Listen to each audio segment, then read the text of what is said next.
आपको धमनी और शिरा के बारे में बताते हैं, ठीक है ना। धमनी क्या है और शिरा क्या है, ठीक है ना। धमनी का मतलब होता है आर्टरी और शिरा का मतलब होता है वेन। सुनिए आप, दोनों जो होते हैं धमनी और शिराएं, ठीक है, धमनी होता है कि शिरा होता है, ये दोनों को दोनों आपके रक्त के प्रवाह करने वाले आपके मार्ग होते हैं, यानी कि ये आपके रास्ता होते हैं जिससे रक्त का प्रवाह होता है, ठीक है ना। बात बताएं कि जिस तरह से अगर दो गो रोड है, आपके दो सड़क है, एक सड़क कच्ची सड़क है, एक पक्की सड़क है, ठीक है ना। एक पर एक सभ्य आदमी, एक पर है असभ्य आदमी, तो दोनों कह रहा है कि एक ही मंजिल पर जाने वाले हैं। दोनों कह रहे हैं एक मंजिल पर जाने वाले, एक ही फिक्स जगह पर जाने वाले, एक निश्चित है अपने पॉइंट को टारगेट किए हुए हैं, उस टारगेट पॉइंट पर जाना है, ठीक है ना। तो एक आदमी जो सभ्य आदमी है, एक जो असभ्य आदमी है, दोनों एक दूसरे के अलग अलग रास्ते हैं और एक निश्चित मंजिल पर जा रहे हैं। तो ठीक उसी प्रकार से ये भी होते हैं, आपका रास्ता होते हैं एक ही, आपके अलग अलग होते हैं, दोनों पर ऑक्सीजन का प्रवाह होता है, लेकिन एक में शुद्ध ऑक्सीजन बोल रहे हैं ब्लड का प्रवाह होता है, लेकिन एक पर होता है शुद्ध ब्लड, एक पर होता है अशुद्ध ब्लड, ठीक ना। तो दोनों जो होते हैं मार्ग होते हैं, एक आपको ब्लड को आवागमन कराने के लिए, यानी कि ले जाने और ले आने के लिए, ठीक ना। अब कहिए किसमें शुद्ध जाएगा और किसमें अशुद्ध रक्त जाएगा। तो आपके धमनियाँ जो बाबू होती है उसमें जो होता है शुद्ध रक्त जाता है, यानी कि ऑक्सीजनीकृत रक्त जाता है, और आपके शिराएं जो होती है अशुद्ध रक्त जाते हैं, यानी कि वी ऑक्सीजनीकृत। कहिएगा ऑक्सीजनीकृत रक्त किसे कहते हैं, वी ऑक्सीजनीकृत, चाहे शुद्ध रक्त किसे कहते हैं चाहे अशुद्ध रक्त। तो जिस रक्त में केवल और केवल ऑक्सीजन की मात्रा पाई जाती है उसे शुद्ध रक्त के नाम से जाना जाता है, और जिस रक्त में केवल और केवल ऑक्सीजन की मात्रा को छोड़कर दूसरी और मात्राएं पाई जाती है तो उसे वी ऑक्सीजनीकृत कहा जाता है, यानी कि अशुद्ध रक्त कहा जाता है। तो शुद्ध रक्त जिसमें केवल ऑक्सीजन की मात्रा पाई जाती है उसे शुद्ध रक्त, और जिसमें केवल ऑक्सीजन को छोड़कर अन्य मात्राएं पाई जाती है उसे कहा जाता है अशुद्ध रक्त, यानी उसे वी ऑक्सीजनीकृत रक्त। तो बातें बताएं आपको, धमनियाँ जो होती है उसमें शुद्ध रक्त का प्रवाह होता है, और शिराएं जो होती है बाबू उसमें अशुद्ध रक्त का प्रवाह होता है। सुनिए आप कहता है कि आपके धमनी होता है, एक बात बताते हैं, धमनी की एक बात जान लीजिए। ये धमनी जो होता है, एक नीचे में पॉइंट लिखे हैं लेकिन शुरू में बता देते हैं। धमनियाँ जो होती है आपकी गहराई में स्थित होती है। गहराई का मतलब होता है, सुन लीजिए आप, इस तरह से आप हाथ फैलाइएगा, ठीक ना, अपने हाथ पे इस तरह से देखिएगा, देखने की कोशिश कीजिएगा अपने से, तो हाथ पर देखने की कोशिश कीजिएगा तो ऊपर से थोड़ा थोड़ा दिखाई दे रहा, हरा हरा, देख लीजिए पहले, देख लीजिए। जे सब कोई गोर हो पियर पियर हरियर नस्वा लोग था, देखा था, देखा जा, सुना जा। ये जो होता है आपके धमनी जो होती है गहराई में स्थित होता है, यानी कि जो ऊपर में दिखाई दे रहा है ये आपका धमनी नहीं है, ये आपका शिरा है। तो जो आपको गहराई में स्थित होता है वो होता है धमनी, जो अभी दिखाई नहीं दे रहा है, ठीक है ना। तो ये जो होता है आपको जो दिखाई देने वाला ऊपर में आपका त्वचा के जस्ट सतह से जुड़ा होता है वो होता है आपका कौन, शिरा होता है, और जो अंदर में स्थित एकरा होता है वो होता है आपका कौन, धमनी। तो धमनी जो होती है आपके शरीर के त्वचा के अंदर में स्थित होती है, ठीक है ना। ये गहराई में स्थित होने वाला रचना होती है आपके धमनी। ये धमनियाँ जो होती है आपके शुद्ध रक्त का प्रवाह करती है, यानी कि मार्ग होती है ऑक्सीजन आपको रक्त का प्रवाह करने वाली, इसमें शुद्ध रक्त का प्रवाह होता है किसमें, धमनी में, ठीक है ना। ये धमनी में शुद्ध रक्त का प्रवाह होता है तो क्या करती है, तो हम लोग के फेफड़ा में रहता है अशुद्ध रक्त, और फेफड़ा से अशुद्ध रक्त आता है केकरा में, हृदय में, केकरा में आता है हृदय में। तो फेफड़ा में अशुद्ध रक्त रहता है तो उसे शुद्ध करने के लिए लाया जाता है केकरा में, हृदय में, हृदय में। तो हृदय में आपको फेफड़ा से आपको लाना है कहाँ पर, हृदय में। तो फेफड़ा से हृदय में जैसे ही लाया जाता है तो फेफड़ा से हृदय में वी ऑक्सीजनीकृत अशुद्ध रक्त आपको कौन रक्त आता है, अशुद्ध रक्त आता है। यह अशुद्ध रक्त जो होता है इसको शुद्ध करता है आपका हृदय, यहाँ से आपका हार्ट से होता है शुद्ध, यहाँ से शुद्ध होने के बाद आपके पूरे शरीरों में विभिन्न अंगों में फैलता है। तो जिस माध्यम से जिस रास्ता के द्वारा फैलता है वही रास्ता जो होता है आपका धमनी होता है, वही रास्ता क्या होता है, धमनी होता है। यह जो धमनियाँ होती हैं ये शरीर के आपके गहराई में स्थित होती है, एक धमनियाँ जो होती है आपके शरीर के गहराई में स्थित होती है, शुद्ध रक्त का प्रवाह करने वाला एक मार्ग होता है, ठीक है ना। ये जो होता है कहाँ से ले जाता है, आपके हृदय से पूरे शरीर में रक्त को ढोने वाला होता है। तो कोई पूछेगा कि हृदय से, ऐसा सत्यम बात ना सुना तनी चुपचाप रहा, हृदय से आपको कहाँ ले जाता है, हृदय से आपको कहाँ ले जाता है, पूरे शरीर में, पूरे शरीर में, आगे पूरे शरीर में ढोने वाला होता है। कहिएगा सुनिए बातें, ये पूरे शरीर में इसलिए ढोता है क्योंकि आपको जरूरत होती है कि पूरे शरीर में शुद्ध रक्त की, शुद्ध रक्त जो होते हैं आपके शुद्ध रक्त जब चारों तरफ फैलेंगे ऑक्सीजन वाले तो उससे जाकर आपका भोजन का संश्लेषण जब रहता है तो उस भोजन को तोड़ने में सहायता प्रदान करते हैं। तो क्या होता है कि जाता है आपको हृदय से पूरे शरीर में फैलता है, किसके माध्यम से, धमनी के माध्यम से। ये धमनियाँ जो होती है आपको शुद्ध रक्त को ढोने वाली होती है। यह शरीर के त्वचा में गहराई में स्थित होती है, यानी शरीर में गहराई में स्थित होने वाली एक रचना होती है। ये कहती है इसकी दीवारें जो होती है मोटी होती है, लचील होती है, कपाटहीन होती है, लिखा हुआ बात है। अब बताते हैं कपाटहीन का मतलब बताते हैं। इसकी धौनियाँ बताएं क्या बात। धौनियाँ जो होती है इसकी लचीली, इसकी धमनी जो होती है, इसकी दीवारें जो होती है मोटी होती है, लचीली होती है और कपाटहीन होती है। बाद तीनों याद रखिएगा।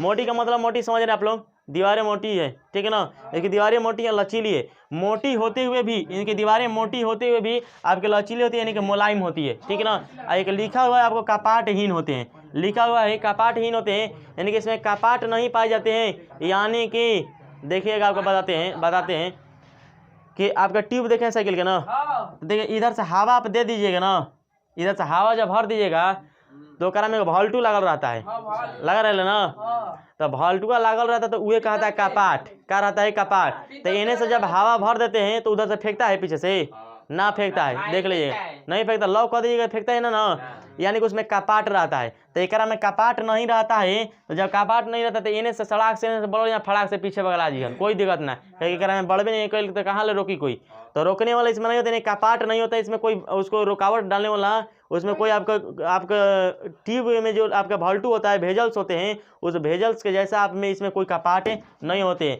यानी कि इसमें कपाट नहीं होते हैं, यानी कि इसके कोई रोकने वाला नहीं होता है कि इधर से रक्त गया तो फिर बाइक में आ सकता है, कोई दिक्कत ना है, क्योंकि इसको रोकने वाला थोड़े ना है, कोई कपाट नहीं है, इसको कोई रोकने वाला कोई ढकने वाला नहीं है। तो कोई कपाट का मतलब कपाटहीन मतलब इसमें कपाट नहीं होता है, यानी कि इसमें आपको भेजल से नहीं पाए जाते हैं, यानी कपाट नहीं होते, यानी कि रोकने वाले कोई रक्त को नहीं होते हैं, यानी इधर से गया तो पीछे में बगला सकता है, कोई दिक्कत ना है।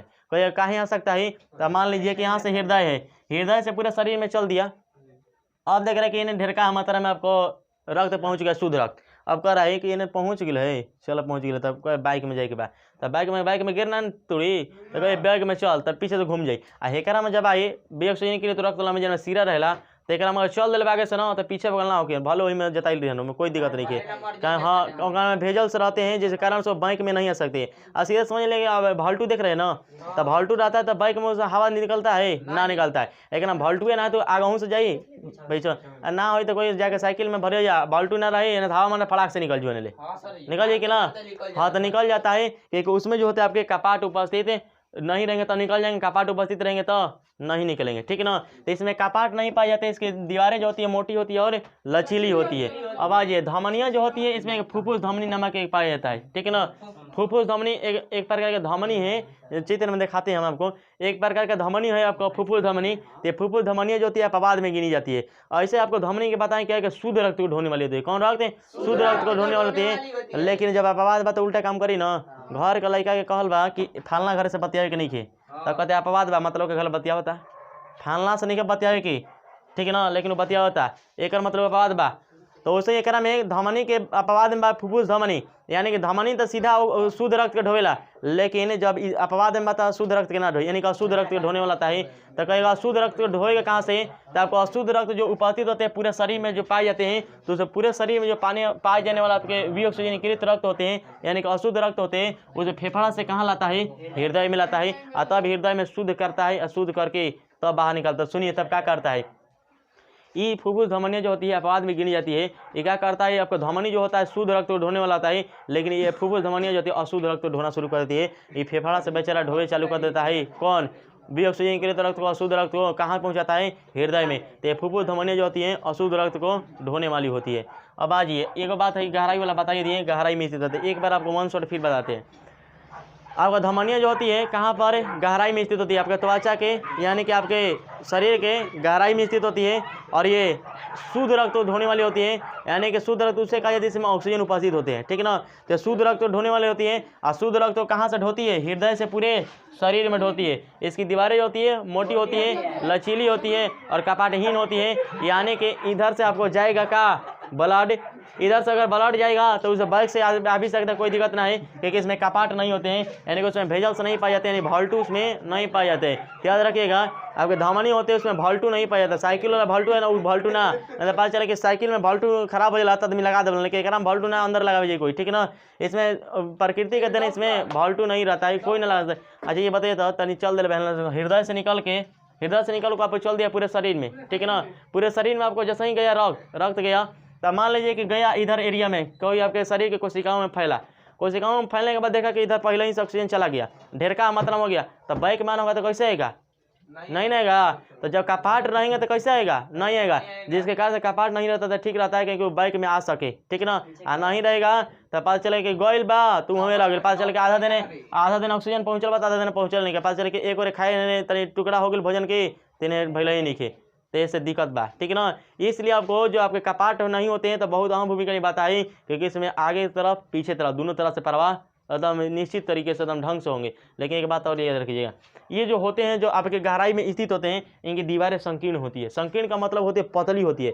कोई चीज़ पतला होता है तो क्या में दाब ज़्यादा पड़ेगा कि ना पड़ेगा ना पड़े। सॉरी आपको देखिए अब ये जो दिखाई दे रहा है अंदर इतना, मतलब देख लीजिए चक्कर में यहाँ पर इतना आपको दिखाई दे रहा है अंदर में, ठीक ना। लेकिन आगे में अगर संकीर्ण हो गया ना, अब कोई बोलिएगा इधर से पानी डालिएगा तो यहाँ तक तो आपको धीरे धीरे एकदम आबाद रूप से आएगा, कोई बाधा नहीं आएगा। लेकिन आगे निकलना तो पूरा प्रेशर देना पड़ेगा कि नहीं, तो हाँ पूरा देना पड़ेगा। तो धमनियाँ जो होती है अंदर की तरफ, उसके गुहा जो होती है अंदर के जो खाली स्थान होते हैं वो संकीर्ण होते हैं, यानी कि पतली होते हैं, जिसके कारण से उसमें क्या होते हैं आपके, क्या होते हैं उसमें रक्त का प्रवाह बहुत तेजी से होता है, सर एकदम जाता है, क्योंकि उसमें अंदर जो होता है उसके गुहा जो होती है अंदर की वो पतली होती है, जिसके कारण से उसमें रक्त का प्रवाह बहुत ही तेजी से होता है। किसमें, धमनियों में। तो धमनियाँ गहराई में स्थित होती है आपके शरीर के, त्वचा के, और ये में जो आपका रक्त का प्रवाह होता है बहुत तेजी से होता है, क्योंकि इसकी दीवारें जो होती है संकीर्ण होती है, पतली होती है, ठीक है ना। बात क्लियर है, कोई दिक्कत ना। अब आगे आते हैं, याद रखिए कपाट वाला बात है, इसमें कपाट नहीं पाया जाता है,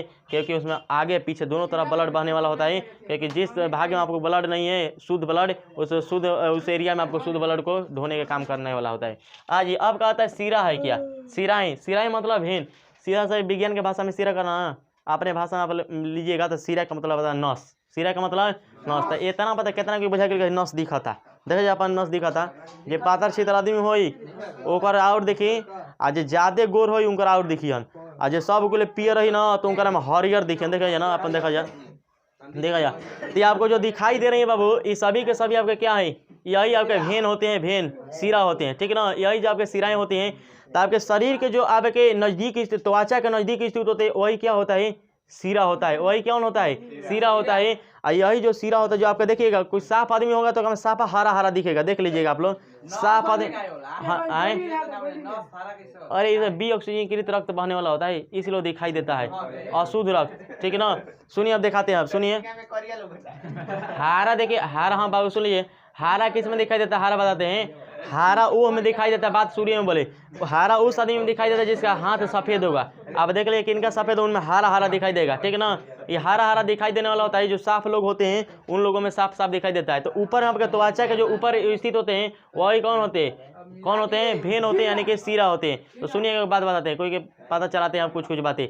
इसमें जो रक्त का प्रवाह होता है वी ऑक्सीजन रक्त का प्रवाह होता है, यानी कि अशुद्ध रक्त का प्रवाह होता है आपके सीरा के माध्यम से होता है, ठीक है ना। एक बात याद रखिएगा, कोई पूछेगा कि आपको धमनी में और सीरा में, धमनी और सीरा में दोनों में कौन से काटेंगे तो कोई दिक्कत नहीं हो पाएगा, ज़्यादा दिक्कत नहीं हो पाएगा। देखिए बात बताते हैं, धमनी होता है शुद्ध रक्त को धोने वाला होता है, और ये सिराएं जो होती है आपको शुद्ध रक्त को धोने वाली होती है, अशुद्ध रक्त को धोने वाली होती है आपके सिराएं। सुनिएगा बाबू, देखिए कोई अपने में झगड़ा करता है, झगड़ा तो नहीं करता, कोई किसी के कुछ लग जाता है तो सुनो, कोई देखे हाथ से ऊपर ले काट दे बेला, हाँ देखे तरी, ये देखे हाथ हो तो कोई है काट दे बेला, कुछ गम में चाहे कोई चीज में देखा जाए है कोई काटल रहेला, देखा जाए कोई काटेला हाथ ना तो ऊपर वाला काटे, कहीं तो नीचे वाला काटता नहीं ना काटू, समझदार बा गिला कि ना नीचे वाला काट घटना घट जी, ऐसे ऊपर वाला काटल आदमी काहे खाते अंदर वाला काटी तो मर जी, है हाथ कट जाए ओकर और देने तो बा ना, जेने अब हेने अच्छा यहाँ कट गल, ठीक बा, यहाँ से कट गल तो इन्हें अब एक काम बा, कट गल तो काम खत्म, तो वहाँ से खत्म, अब हेने कब जियता हाथ कट गल तो मतलब आपकी कोशिकाएं उस तरफ के नष्ट हो जाएगी। अब कहे पूरा शरीर से अगर धमनियाँ निकाल जाए तब जी आदमी लोग जी, है ना लौकी हन उस समय में ना लौकी हन। अगर कहे कि एक ओर से हटाई जी तो एक ओर कोने की कोशिका खत्म तो मैंने एरिया खत्म, अच्छा देखो अभी जिंदा रही, अगर पूरा शरीर के निकाले जी तब क्या हो जी खत्म, ठीक है ना। हेलो के बाबा सुनिए, आपके क्या बातें बताएं कि अगर कोई किसी के आपके काबिल हो जाता है, किसी का आशिक हो जाता है तो आपके हाथों काटता है तो जानता है क्या ऊपर वाला काटन तो घाटन न घटे, इसको क्या करता है लड़का समझदार होता है, होशियार होता है, ठीक है, नहीं बात सही है, वो आगे ही समझदार है। ऊपर वाला काटता है तो दिक्कत ना होगा कि आपके सिराएं जो होंगी, सिरा के काटने से उतना दिक्कत नहीं होगा जितना कि आपको धमनी के काटने से दिक्कत होगा, ठीक है ना। तो आपको जैसे ही काटा जाता है तो आपको कोई पूछ सकता है कि कोई लड़का आपके हाथ काटता है ऊपर से, तब कौन सा भाग को काटता है, धमनी के सिरा को, सिरा को। क्यों कहे कि यही जो होता है पास में होता है आपके त्वचा के, इसके अंदर कौन होता है, धमनी होता है। तो ऊपर त्वचा का होता है कौन, सिरा, और अंदर में होता है आपको धमनी। तो कोई पूछेगा तो बात याद रहेगा ना, ठीक है। कब काटेगा कोई, हाँ गाँव में, ठीक है ठीक है, आ जाइए बाबू, आज गाँव में आज खुश में ना कर सकता है कोई बाबू, एक्सपीरियंस आकाश के लगाता हाँ से भेंट हो जाता और भेंट करवा दी नहीं। ये आपको सिराएं जो होती हैं, इस सिराएं के दीवार के बात करते हैं। सिराएं की दीवारें जो होती है पतली होती है, देख लीजिए बाबू, ये पतली होती है, इसके सिराएं जो होती हैं, इसके दीवारें जो होती है पतली होती है, और इसके एक बात याद रखिए, लचीली नहीं होती है, ये लचीली नहीं होती है, काणा होती है, ठीक है ना। लिखाएं भले पॉइंट नहीं, आप सुन लीजिएगा, सुनने की कोशिश कीजिए, सुनिएगा तो ढेर चीज समझिएगा, नहीं तो समझने जो उतना है। आपको बात रही, इसमें कपाट जो होते हैं उपस्थित होते हैं, एक बात याद रख लीजिएगा, इसमें कपाट उपस्थित होता है तो सुनिए काम का होगा, कहीं कपाट इसमें उपस्थित होता है तो आपके मान लीजिए कि आपका भेन है, यानी कि आपको सीरा होगा। सीरा का मतलब सीरा समझ नस है, ठीक है ना, जो दिखाई दे रहा है आपको कौन सा है, नस है। बात नहीं देख लीजिए, नहीं सत्यम क्लास में बहुत बात कर सुनत रही है। आपके सिराएं जो होती है आपके भेन होती है, ठीक है ना। आगे भेन जो सिराएं होती है ये आपके जैसे ही आपके इसमें बी ऑक्सीजन की यानी कि अशुद्ध रक्त को ढोने वाली होती है। तो काम का कर सुनिए, इसमें कपाट जैसे ही नहीं पाया जाता है, तो कपाट इसमें पाया जाता है, बोले ना कपाट पाया जाता है, तो क्या करता है, इधर से अगर रक्त चला गया ना अशुद्ध रक्त, तो जो सोचेगा बैक में आने के लिए पीछे से, तो पीछे से नहीं आएगा, ठीक है ना। यानी कि जिस माध्यम से चलता है उस माध्यम से पुनः लौट नहीं सकता है, क्योंकि इसमें कपाट उपस्थित होते हैं। इतना जान जाइएगा, जब ट्यूब होता है साइकिल में तो क्या जब भाल्टू लगा दिया जाता है तो रिटर्निंग उसे हवा नहीं आता है, कस दिया जाता है, तो उसी तरह से इसमें भाल्टू उपस्थित होता है। और भाल्टू जब उपस्थित रहेगा तो बाइक में उधर से रक्त नहीं आएगा, जिसके कारण से वो रक्त जो होता है एक ओर से चला आपके, एक ओर से जैसा ही चलता है पूरे शरीर के अंगों से, तो फेफड़ा में पहुंचता है, और फेफड़ा में पहुंचने के बाद सीधा आता है हृदय में। तो ये काम क्या करता है कि पूरे अंग से लेकर पहुंचाता है हृदय में, और धमनी का काम करता है हृदय से लेकर पूरा पहुंचाता है। तो एक तरह से देखा जाए ना तो दोनों का काम खाली रक्त को ले जाना, लेकिन कंडीशन का है खाली एक शुद्ध रक्त को ढोता है तो एक अशुद्ध रक्त को। तो शुद्ध रक्त को जरूरत होगा आपके पूरे कोशिकाओं में, क्योंकि आपका ऑक्सीजन जाएंगे तब तो भोजन टूटेंगे। तो इधर से लेकर जाता है एगो, तो इधर से कहता है चलते हैं हम तुम्हारे जहाँ पर निकले थे। तो कैसे शुद्ध अशुद्ध होते रहता है, देखिए इधर से गया शुद्ध रक्त, जैसे ही पूरे शरीर कोशिकाओं में जाता है तो आपका भोजन को पचाने में सहायता प्रदान करता है ऑक्सीजन। और जैसे ऑक्सीजन पचता है तो उसमें से कार्बन डाइऑक्साइड गैस उत्पन्न होती है, और वह कार्बन डाइऑक्साइड गैस जैसे निकलती है तो आपको ऑक्सीजन मिल जाती है, तो बन जाता है ऑक्सीजनीकृत रक्त, आपके अशुद्ध रक्त। अब पुनः वो पहुंचता है आपके फेफड़ा में, और फेफड़ा से पहुंच जाता है पुनः हृदय में, और हृदय से पुनः आकर पूरे शरीर में घूमना शुरू फिर कर देता है। तो लगातार आपकी क्रियाएं जो होती है धमनी और सिरा में, ये लगातार चलती रहती है। ये तब तक चलती रहती है जब तक आप भोजन का संश्लेषण कीजिएगा, जब ऐसे काम कीजिएगा, लगातार काम करते रहिएगा। आपके फुफ्फुस जो होता है, आपके सिरा जो होते हैं अपवाद होते हैं, काम का करता है। ये आपका सिराएं जो होती है अशुद्ध रक्त को ढोने वाली होती है, लेकिन फुफ्फुस सिराएं जो होती है शुद्ध रक्त ढोने वाली होती है, यानी कि ये आपको हृदय से पूरे शरीर में ढोने का काम करती है। क्योंकि एक तरह से देखा जाए तो धमनी के जैसा काम करने लगती है, और उसमें अपवाद जो धमनियाँ था उस सिरा के जैसा काम करने लगता था, तो अपवाद उसके उल्टा होता है। तो सिरा का है फुफ्फुस सिरा, मतलब अब उल्टा करेगा जैसे सिरा करता है। बात समझ में आ गया ना। अब सुनिएगा बाबू, ये कहता है ना कि ये जो होता है आपके फेफड़े से हृदय में, हृदय से आपको पूरे शरीर में ये फुफ्फुस धमनी फुफ्फुस सिराएं होती है, ठीक है ना। तो बात याद रखिएगा, इनकी दीवारें जो होती है पतली होती है, लचीली नहीं होती है, कपाट वाली होती है। अब बात यह है कि इसके अंदर की गुहा जो होती है, अंदर के खाली स्थान जो होते हैं बहुत ज़्यादा होते हैं, यानी कि बहुत चौड़ी होती है अंदर की दीवारें। और जब कोई चीज़ चौड़ा रहेगा तो उसमें से आवागमन तेजी से होगा कि ना होगा, आराम से रहे हौले हौले दम होते रहेगा, धीरे धीरे आबाद से बिना बाधा का होता है। यानी कि इन्हें से ढरकल बहने से चल दिले बा ना, इन्हें से रखते बेचारा रहे चल ले बा, कोई इतना रस्ती खाली है कि चलत रहे, कोई दिक्कते ना। अब बाटे हम गली इतनी पातर के आदमी लगातार सड़क तुम जी सड़क आदमी ले जाते एकदम रोडे एकदम पूरा चक्कर वगैरह चल बैठाऊंगे चले तो कोई दिक्कत नहीं है, क्या कि चक्कर तो बैठा ना। तो उसी तरह से आपके भेन जो होते हैं, आपके सिराएं जो होती है, उसकी दीवारें जो अंदर की होती है, गुहाएं जो होती है चौड़ी होती है, जैसे कहना रक्त एकदम धीरे धीरे एकदम आबाद रूप से बात आए, आसानी से बात आए, ठीक है ना। याद रखिएगा बातें। तो देखिए अब बात करते हैं क्या बोले। सिराएं जो होती है आपको त्वचाएं को ऊपरी सतह पर जो होती है, त्वचा के नज़दीक में होती है, वो होती है कौन, सिरा। याद रखिएगा त्वचा के नज़दीक जो होती है आपको सिरा उपस्थित होते हैं। याद रखिएगा कोई लड़का जो काटता है आपके हाथ को तो सिरा के भाग को काटता है, क्योंकि उसके गम जो होता है तो वो भी समझदार होता है। गम कितना भी हो तो समझदार वो काट सके, ऐसा बात नहीं कि लड़कियों काट सके, वहाँ गम ना हो, दोनों जने को सकेला, ऐसा तो ना बात सुना। तो आपका सिराइन जो काटा जाता है तो सिरा के भाग को काटता है, वो अगला समझदार रहता है का, अगला के चलते भले काट दे लेकिन मरब ना, कहीं कभी काटा तो नहीं टेम्पोररी में, फाइनल काटे हुए तो अंदर से भाई ना, ठीक है ना। तो ऊपर से काटता है आपको, तो काटता है आपके सिरा वाले भाग को, वो समझदार अगला होता है कि धमनी वाले काट दे घटना घट जाएगा अगला। लेकिन लड़कियां समझदार नहीं होती है, सोचती है अगला हमारा खाते ढेरका काट दिलेगा, ढेरका नहीं काट लेता है डरवैले वाले, क्योंकि जानते हैं कि हमें घाटा ना घटी, लेकिन अगला डरा गिल, ठीक है ना, समझदार है, लड़के समझदार होते हैं।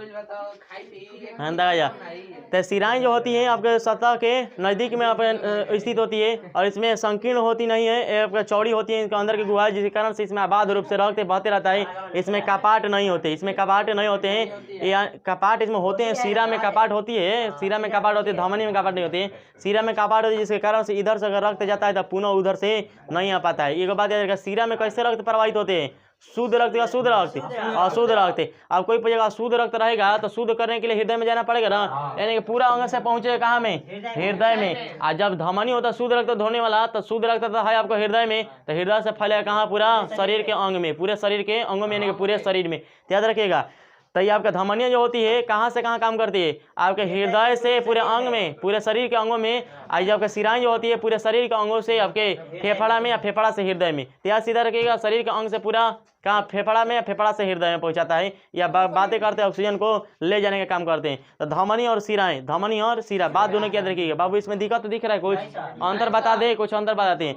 अब सुनिएगा अंतर, ये ऑक्सीजन को साथ में ढोने वाली रक्त को होती है, ये बिना ऑक्सीजन के साथ वाले होती है, यानी कि ऑक्सीजनीकृत रक्त तो ढोने वाली होती है, आइए आपको भी ऑक्सीजनीकृत रक्त हो। इसमें कहा था इसकी दीवारें मोटी होती है, लेकिन इसकी दीवारें पतली होती है। इसके अंदर के जो खाली स्थान होते हैं वो बहुत पतली होती है, जिस कारण से उसमें एकदम बहुत तेजी से उसका आवागमन होता है, यानी कि बहुत तेजी से होता है आवागमन उसमें रक्त का। इसकी दीवारें जो अंदर की मोटी, जो अंदर की खाली स्थान होता है चौड़ी होती है, जिस कारण से रहे एकदम रक्त बहता है, कोई दिक्कत ना, कहीं रास्ता में बहुत जगह बा, आवाज जितना ही बजा कोई दिक्कत नहीं है। आ एकरा में आपके कपाट जो होते हैं वो अनुपस्थित होते हैं, यानी कि एने से अगर गइल बाटे तो बाइक में आइयो सकेला ब्लड, कोई दिक्कत नहीं है, ठीक है ना। लेकिन एकरा में चल दिल एने से ना तो बाइक में नहीं खावे के, जेने गइल बनिए रहे के बा, ठीक ना। यानी कि कपाट जो होते हैं वो उपस्थित होते हैं, जिस कारण से उसमें बाइक में आपको पीछे से आपको नहीं आ सकती। एक आता है रक्त का प्रवाह जो होता है इसमें बहुत ही तेजी से होता है, लेकिन इसमें रक्त का प्रवाह आपके सिरा वाले भाग में लोहे लोहे धीरे धीरे एकदम होते रहता है। इस तरह से टॉपिक को हम खत्म करते हैं, मिलते हैं बाबू नेक्स्ट क्लास में।